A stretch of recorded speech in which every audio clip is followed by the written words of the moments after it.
Suscríbete al podcast de los consumidores. Podrás escuchar todos los episodios y contenidos adicionales en la app de OKU Digital y en nuestros canales de iVoox, Spotify, Google Podcast, Castbox y YouTube. Somos OKU. Hola consumidores, ¿cómo estáis? Bienvenidos y bienvenidas a el podcast de los consumidores. Es un espacio en donde hablamos de temas relacionados del consumo, con el consumo, que nos interesa a todos, porque en realidad todos somos consumidores. Hoy vamos a hablar de una de las decisiones casi más importantes y caras que tomamos en nuestra vida, que es la de comprar un coche. Hay tanta oferta, pasan tantas cosas que no sabes realmente qué coche elegir, si de diésel, de gasolina, híbrido, de gas, eléctrico. ¿En qué nos tenemos que fijar? ¿Cuáles son los coches que fallan menos? ¿Compensa comprar uno barato o de segunda mano? Pues bien, de todo esto hablaremos y también de los resultados de la encuesta de satisfacción de coches de OKU, que todos los años nos demandáis muchísimo porque os ayuda a estar informados y a elegir mejor. ¿Cómo puede ayudarte la encuesta de satisfacción de OKU a elegir mejor? Pues de eso vamos a hablar, entre otras muchas cosas, en este podcast. Para ello tenemos con nosotros a Luis Pérez, que es técnico especializado en movilidad de OKU y a quien les saludamos ya. ¿Qué tal estás, Luis? Hola, Rosa, ¿qué tal? Buenos días. Bienvenido. Prepárate porque te vamos a freír a preguntas, ¿eh? Bueno, las que quieras. Bueno, a ver, Luis, si alguien está pensando ahora mismo en comprarse un coche, ¿qué debería preguntarse? ¿En qué se tendría que fijar? Pues voy a empezar por algo obvio. Lo primero es si debería reflexionar si realmente necesita un coche.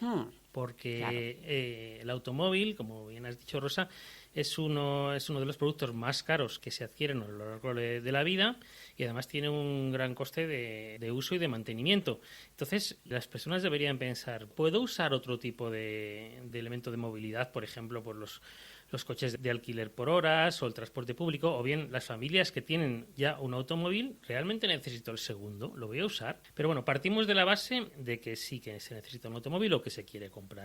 Pues una vez tomada la decisión de compra, lo que hay que ver es qué necesito. Lo primero, el tamaño. Es decir, si la familia es numerosa, pues necesitará un tamaño más grande, o si se hacen viajes largos con mucho equipaje, pues se necesitará un gran maletero. Luego el tipo de motor, del que hablaremos más adelante, pero hoy en día conviven distintas tecnologías de motor. También la potencia, es decir, para un uso urbano, un coche con cualquier potencia, por pequeña que sea, es suficiente, y la potencia alta se paga. Son coches que consumen más, el seguro suele ser más caro y el precio de compra también. Y por último, el tipo de carrocería. Desde hace unos años están muy de moda los coches con carrocería tipo SUV. A las personas les suelen gustar, ya son más del 60% de las ventas de coches nuevos en España, pero estos coches tienen una peor aerodinámica, es decir, consumen más combustible y también el precio de compra es más caro. Es decir, ¿realmente necesito un SUV o podría servirme el coche tradicional, digamos, equivalente? Pues todas esas preguntas hay que hacérselas antes de recorrer los concesionarios, saber cuál es el coche que me interesa. Claro, es muy interesante lo que acabas de decir. Primera pregunta es, ¿para qué voy a necesitar el coche? No es lo mismo para ir a trabajar 5 días a la semana, 3 días a la semana, que para hacer un viaje largo a lo mejor solamente o en verano o en Semana Santa. Pero claro, no hay un coche solo para todo. Puede haberlo, pero que sea polivalente para todo. Uh-huh. Por ejemplo, el ejemplo que has puesto tú de un coche solo para usarlo una vez al año en vacaciones, lo más económico sería alquilarlo. Evidentemente es más incómodo porque hay que buscar una empresa de alquiler, cogerlo, luego devolverlo, pero económicamente sería mucho más rentable. Luis, también hay que elegir el coche por el tipo de combustión que decíamos antes. ¿Entre qué podemos elegir? Porque ahora están los gasolina, los diésel, los híbridos, los eléctricos, los de gas. ¿Cuáles nos recomiendas? Como tú bien has dicho, ahí ahora mismo conviven muchas tecnologías. Parece que el futuro es el coche eléctrico, pero a día de hoy, como te he dicho, pues hay varias tecnologías. La tecnología más rentable a largo plazo es el coche eléctrico. ¿Por qué? Porque tiene un coste, si se puede cargar en el hogar, tiene un coste de carga mucho más barato que lo que es el consumo de gasolina en un coche tradicional. Pero estos coches no son para todas las personas. Es decir, las personas que no puedan cargarlo en el hogar, evidentemente también pueden comprar un coche eléctrico, pero lo tendrán que cargar en cargadores públicos que tienen un precio de electricidad más elevado, que en algunos casos se acerca al coste por kilómetro que tendría un coche de gasolina. Y también las personas que hagan continuamente viajes muy largos, pues también pueden comprar un coche eléctrico porque cada vez hay más cargadores públicos, pero es más incómodo porque tienes que planificar. Ya se puede viajar con cierta seguridad por toda España. Pero tienes que preverlo antes de salir de viaje. Planificarlo. La siguiente categoría son los híbridos enchufables, que se me ha olvidado decir antes, los eléctricos tienen etiqueta ecológica 0 emisiones, los híbridos enchufables también. Estos combinan un motor eléctrico con una autonomía de hasta entre 40 y 150 kilómetros, depende de modelos, y luego un motor de gasolina o de gasóleo tradicional. Entonces tiene las ventajas del coche eléctrico para cuando recorres pocos kilómetros y las del coche de combustión cuando se recorre mucho. El problema que tienen es que, claro, el mantenimiento es más elevado porque al fin de cuentas tienes que mantener los dos tipos de tecnologías, como la de un coche normal de combustión y luego pues también tiene el motor eléctrico. La siguiente categoría son los coches híbridos, que tienen etiqueta eco. Estos coches van muy bien en ciudad porque tienen un consumo de combustible bastante bajo. En carretera consumen como un coche de gasolina normal, incluso a veces un poco más porque pesan más. Y luego tenemos los de gasolina y diésel, los tradicionales. Los diésel cada vez se venden menos. Ahora estamos en este año, en 2026, hay un porcentaje de ventas por alrededor del 5%, cuando hace 10, 15 años estaban en el 70%.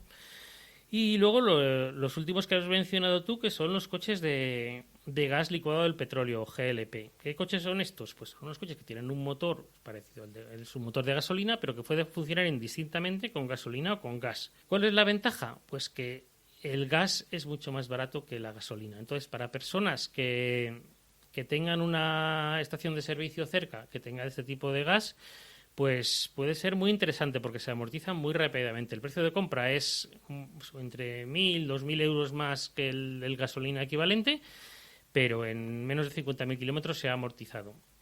Otro inconveniente es que hay muy pocas marcas que vendan este tipo de coches, pero se pueden encontrar, sobre todo utilitarios. Me ha llamado la atención que decías que los coches diésel cada vez se venden menos. ¿Qué tipo de tecnología son los coches que se venden más? A día de hoy, la categoría que más se vende son los híbridos. Ajá. Aquí se engloban los híbridos reales, que son los que pueden mover el coche con el motor eléctrico, y los que se llaman mild hybrid o híbridos ligeros, recargan también electricidad cuando se frena, pero esa electricidad no puede mover el coche. Entre los dos superan más del 40% de ventas. O sea, es el coche estrella de los consumidores, digamos. Sí. Ese tipo de tecnología, la híbrida, lo de los coches híbridos. A continuación irían los de gasolina. Ajá. Luego los híbridos enchufables, con alrededor del 12% creo que están ahora. Los eléctricos con un 9%. Y los diésel y de gas que están en el 3-5%. Son los más desconocidos, puede ser. Los de gas sí. Los diésel son muy conocidos, pero cada vez se venden menos porque los sistemas que llevan anticontaminación son tan complejos y a veces provocan averías y el precio es más elevado que los de gasolina. Entonces los consumidores cada vez lo compran menos. Venga, vamos a hablar de ese estudio que hacemos todos los años en OCU sobre la fiabilidad de los coches. En OCU sabemos que la experiencia real de los miles de usuarios es el mejor indicador y por eso nos gusta sacar todos los años una encuesta que recogemos con más de 85.000 respuestas de los propios usuarios, de los propios automovilistas. Luis, cuando hablamos de fiabilidad, lo primero, ¿de qué estamos hablando exactamente? Pues se habla de la posibilidad de que ese coche tenga averías. Es decir, a los usuarios se les preguntan si su automóvil ha tenido averías y la importancia de estas. Con los resultados que se obtienen de la encuesta, como tú bien has dicho, más de 85.000 conductores de distintos países europeos, pues las averías que reportan se ponderan en función de la antigüedad del automóvil, de los kilómetros recorridos y de la importancia de la avería. Es decir, no es lo mismo que un coche se te averíe cuando ya tiene más de 20 años, que incluso entra dentro de lo probable, que se te avería el primer año. Pero puede pasar. Y pasa. Pasa más de lo que nos creemos. A veces sí. Claro, por eso es tan importante esta encuesta. Sí. ¿Y qué más preguntamos? Pues en fiabilidad, sobre todo eso. Luego también se habla de satisfacción, que es decir, lo contento que estás con tu coche. También se pregunta el consumo de combustible del automóvil. ¿Se consume mucho o poco? En concreto los litros. Los litros. Y también pues otros tipos de preguntas sobre hábitos de uso. Si se guarda en garaje, los kilómetros recorridos al año, cuánto cuesta el mantenimiento, una serie de preguntas. La verdad es que la encuesta es muy completa y bastante larga. Bueno, animamos a los que nos estén escuchando, a nuestros oyentes, que en la descripción voy a dejar el enlace para que puedan ver el estudio completo y con todas las respuestas y con el informe detallado que se ha elaborado de esa encuesta. ¿Y por qué es tan útil este ranking que elaboramos en OKU? Pues es útil porque se basa en datos reales de personas que han tenido problemas con el coche y qué importancia han tenido. Por ejemplo, a los conductores se les pregunta, como he dicho antes, por el número de problemas que han tenido con su coche, la descripción de ese problema y la evaluación de este. Es decir, las distintas averías se agrupan en tres. La primera, que la llamamos grave, que es cuando el coche no puede circular, te deja tirado y hay que llamar a la grúa o llevarlo al garaje. Medio, cuando el coche puede circular, pero hay que llevarlo inmediatamente al garaje porque no va bien. Y luego leve, la que son las averías menos importantes, en las que se puede esperar hasta la próxima revisión de mantenimiento para repararlo. Vamos a poner un ejemplo leve, pues que se te cae una moldura del interior del coche de plástico. Pues eso es leve, sí, claro. Eso es leve. Sí, puede seguir circulando. Sí, y grave, pues cuando el motor se para y ya no hay manera de seguir. Uh-huh. Puede darse caso, por ejemplo, que en una de esas averías graves el coche ya no funcione, o sea, ya no se pueda ni siquiera ni reparar. Siempre se puede reparar, es decir, por grave que sea la avería, siempre se puede reparar, pero llega un momento que puede ser una avería muy cara. Por ejemplo, un motor que se gripa, pues la solución es cambiar el motor entero. Entonces, pues es una avería muy cara. Igual no compensa. Ya. O sea, por posibilidad se puede siempre, pero económicamente pues puede que no compense si la avería es muy, muy grave. Bueno, ¿y qué destacarías de los resultados obtenidos en ese ranking? Sobre todo, nosotros hacemos el análisis cada 2 años y que más o menos los resultados se repiten en casi todas las marcas. Es decir, las marcas que son fiables, una encuesta de un año, suelen ser también bastante fiables de 2 años después. Y también lo he comparado con otras encuestas que hacen otros organismos a nivel mundial y también son bastante parecidas. Ajá. ¿Se da el caso, por ejemplo, de alguna marca que se encuentre en una situación regular y vaya evolucionando al paso de los años? Pues sí, en concreto ha habido una que además es la marca que más coches eléctricos vende en España, que es Tesla.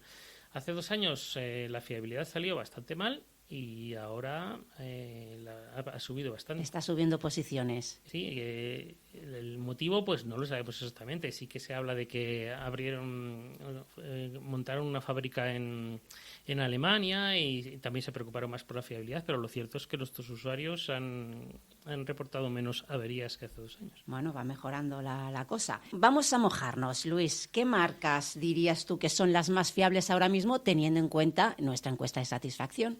Pues resumiendo, por país se puede decir que en general las marcas japonesas son los mejores. Las más fiables. En concreto, el top 3 de nuestro ranking son Lexus, que pertenece al grupo Toyota. Sí. En segundo lugar, Toyota.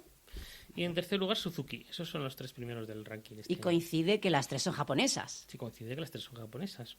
¿Y los que más y menos satisfacen? Los que más satisfacción tienen, en primer lugar está Lexus de nuevo, seguido de Porsche y Tesla.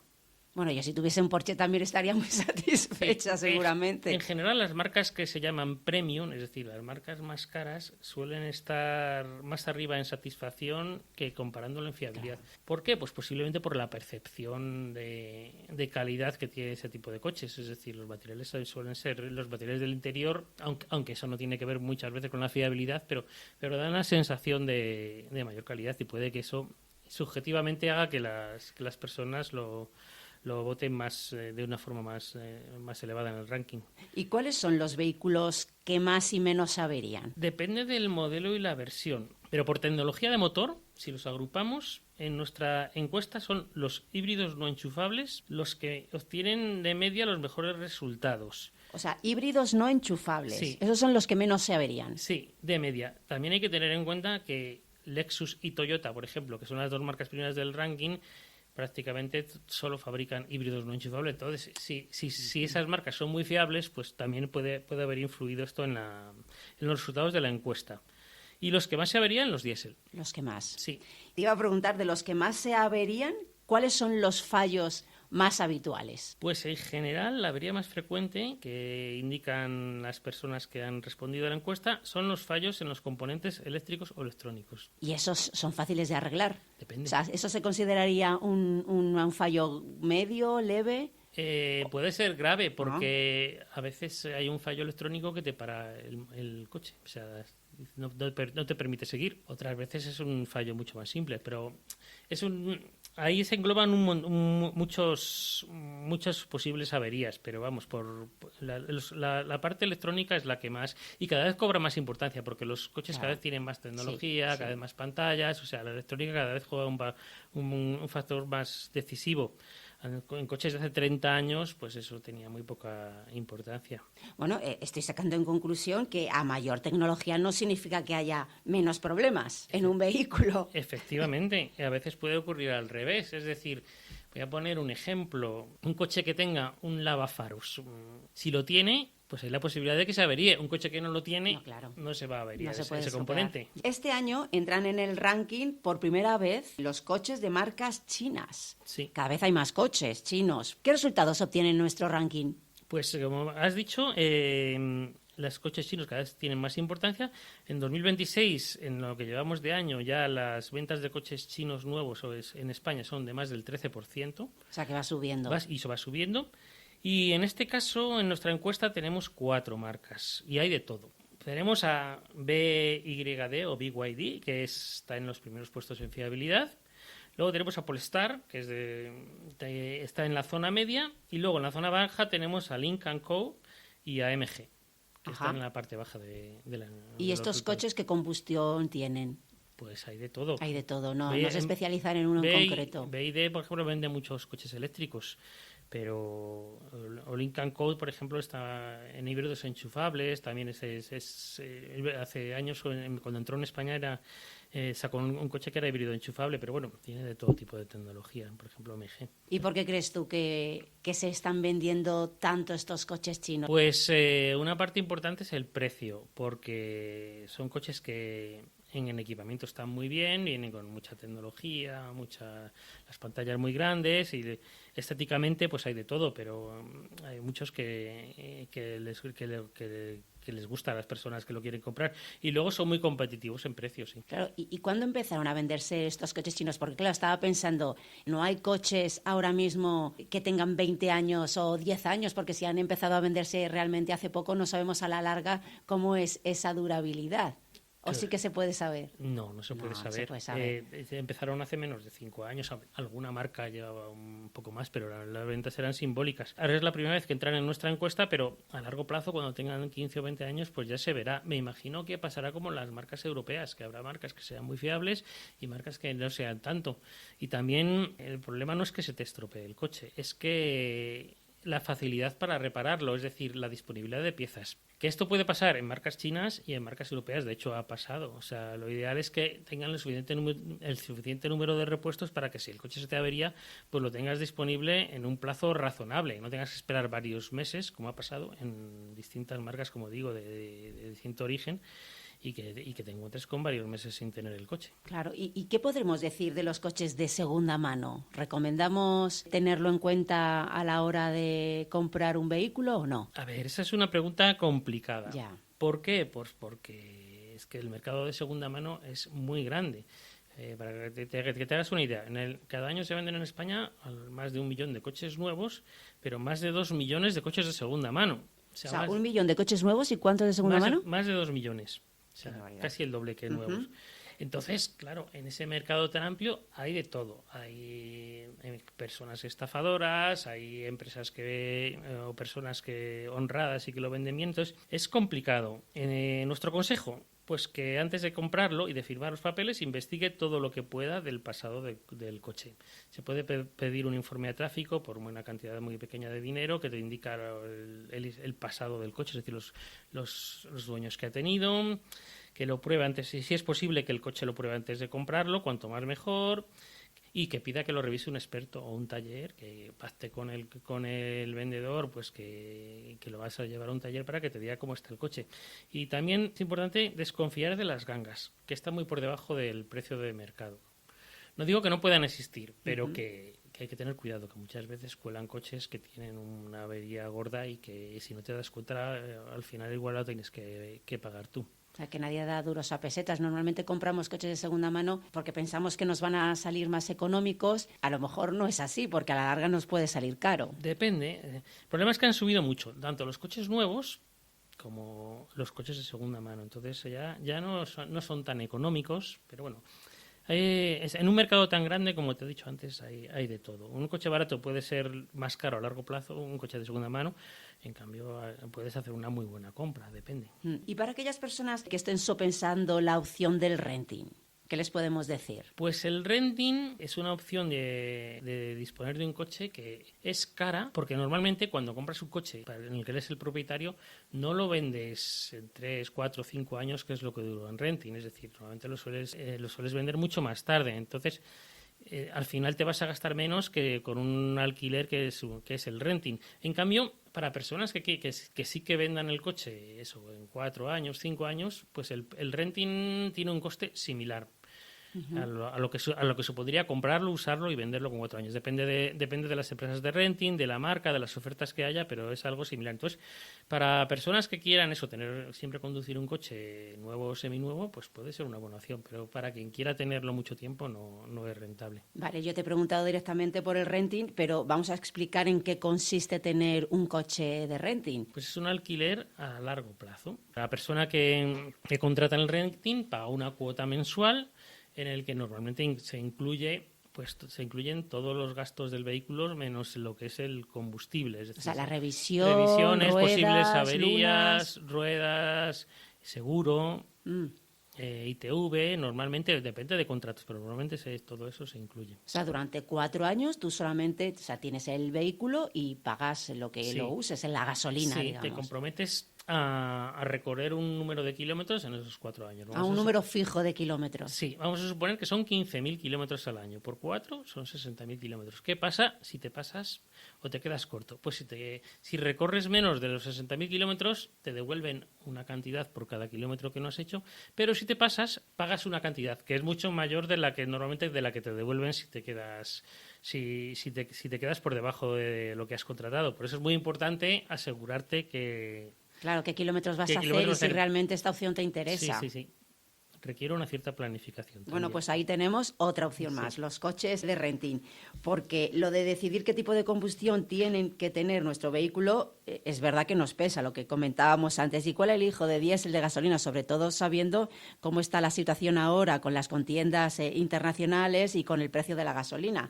Que, por cierto, en OCU ya sabrás, Luis, que nosotros contamos con una calculadora que es tremendamente útil porque allá donde estés puedes saber cuál es la gasolinera con el combustible más barato de la zona. Así que vamos a animar a la gente a que también utilice la calculadora de OCU. Aviso a nuestros oyentes de que voy a poner el enlace en la descripción para que lo tengan muchísimo más fácil. ¿Cómo afecta esto al coste real de tener un vehículo, Luis? Pues el coste del combustible es uno de los más importantes a lo largo de la vida del coche. Después del coste de compra es el siguiente más importante. Para que nos hagamos una idea, vamos a suponer un coche de gasolina con un motor de una potencia media.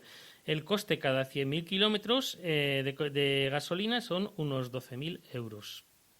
Esto vamos a suponer una familia que haga 10.000 kilómetros al año, pues son 1.200 euros al año en gasolina. Por el contrario, un coche eléctrico que se carga en el hogar, esos mismos 100.000 kilómetros, que como he dicho son 12.000 euros en un coche de gasolina, cargándolo en el hogar, el coste de electricidad sería menos de 3.000 euros, es decir, 4 veces menos. Entonces, por eso he dicho anteriormente que las personas que puedan cargar un coche eléctrico tengan posibilidad de cargarlo en el hogar, a la larga es muy rentable. Normalmente antes de los 100.000 kilómetros se ha amortizado, sin tener en cuenta las ayudas que haya a la adquisición. Del gobierno para ayudar. ¿Tú crees que en un futuro habrá más de un 80% de coches eléctricos en las carreteras? O sea, ¿llegará ese momento, existirá? Sí.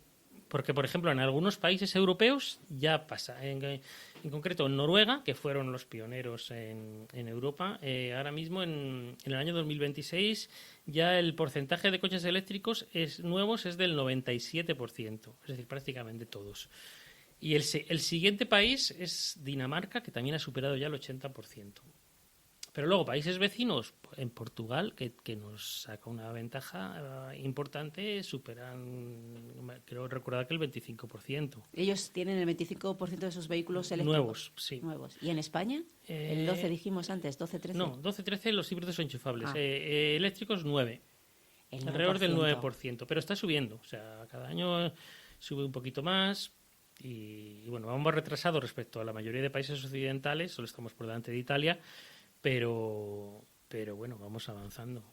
Yo creo que en un futuro sí que lo veremos. La gente es más reacia a los coches eléctricos, yo creo, ¿no? Sí, pero cada vez se van familiarizando más, cada vez se ven mucho más por la calle, conoces a personas que los tienen y no tienen problemas. Uh-huh. Pero vamos, como he dicho al principio, no son para todo el mundo a día de hoy, pero bueno, que cada vez hay más personas que pueden plantearse la compra de un coche eléctrico.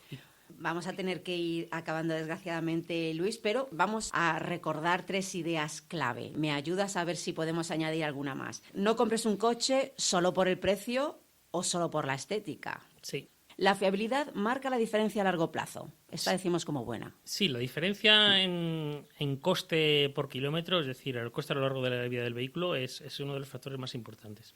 Elegir bien hoy puede ahorrarte miles de euros de mañana. Sí. Vale, y otro consejo que tú consideres que sería importantísimo para que nuestros oyentes tuviesen en cuenta. Antes de comprar, valora todas las tecnologías que hay en cuanto a motores. Vale, que los hemos dicho en el podcast, pero que son... Eléctricos, híbridos enchufables, híbridos, motores tradicionales, es decir, gasolina y gasóleo, y los de gas. Y que te hagas una serie de preguntas. Sí. ¿Para qué lo voy a necesitar? ¿Cuántos kilómetros haré al año realmente? Y lo que no necesites, si puedes, evítalo, porque en el mundo de la automoción los extras son caros. Lo mismo que cuando vas a comprarlo y pides un extra que no está de serie, pues normalmente es bastante caro. Pues lo mismo, si quieres más potencia, te va a salir más caro. También te va a salir más caro seguro. Si quieres un coche más grande, va a consumir, y no lo necesitas, va a consumir más. Es decir, todo lo que no necesites lo vas a pagar. Qué buen consejo, Luis. Pues te agradecemos muchísimo que hayas venido aquí a nuestro podcast. Estoy completamente segura que hemos ayudado a nuestros consumidores. Así que, de nuevo, darte las gracias. Muchas gracias a ti. Un saludo, Luis. Y a vosotros, consumidores, gracias por escucharnos. Recordad que podéis consultar en la descripción tanto el informe del ranking de los coches más fiables de OKU como la calculadora de gasolineras. Os voy a dejar los links en la descripción. Si os ha gustado este episodio, por supuesto, suscribiros, dejadnos una reseña, compartirlo con ese amigo, con ese familiar que precisamente está pensando en comprarse un coche. Por nuestra parte, por mi parte, nos escuchamos en el próximo episodio. Hasta pronto, consumidores. Toda la información sobre consumo en oku.org y en nuestra app Oku Digital. Descárgatela ya desde la App Store o desde Google Play.